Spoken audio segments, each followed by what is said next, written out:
Hey, how's it going guys? Phil here, and this is a review for the Amicron aluminum impresso tags. I bought these tags because I needed weatherproof tree tags for my backyard orchard. This box comes with 100 tags, which is more than enough for me.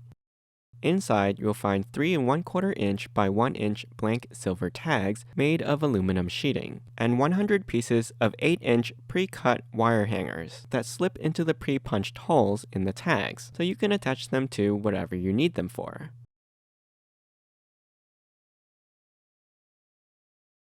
The box even has a tear-out section in the middle to make it a dispenser of sorts. But note that this is only useful after you've used some of the tags, because otherwise they are packed in too tightly for you to pull them out from this opening. But if you had a bunch laying flat, you could remove them from the box easily.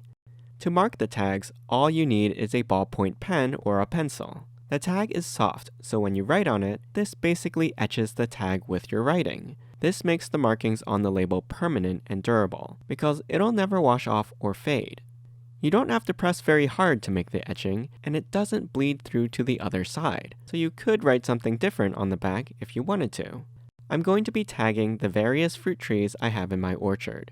Now this particular branch is a Bartlett pear that I grafted to my Asian pear tree. You can see the scar here where I performed the graft, and I had marked it with a zip tie, but the branch has grown and is close to being girdled. Plus, I want to know exactly what variety it is. So with the wire hanger looped over the branch and into the holes on the tag, I'm just going to twist the ends together to hold the tag in place. And now it's properly labeled. I've done the same thing with all my trees, like my apple tree, to label the different varieties that I've grafted on, and I can remove the zip ties that I'd been using previously as my markers. The other benefit is that I can always replace the wire hanger with a longer length as the branch grows wider to prevent any girdling that may happen over time. The tag on this tree has been outside for a couple years now, and it hasn't rusted, tarnished, or faded, so I'm confident that it'll last for years to come. I hope you enjoyed this review. You can ask me any questions in the comments. I'll put a link to the product in the description below. Don't forget to subscribe to my channel and join me next time.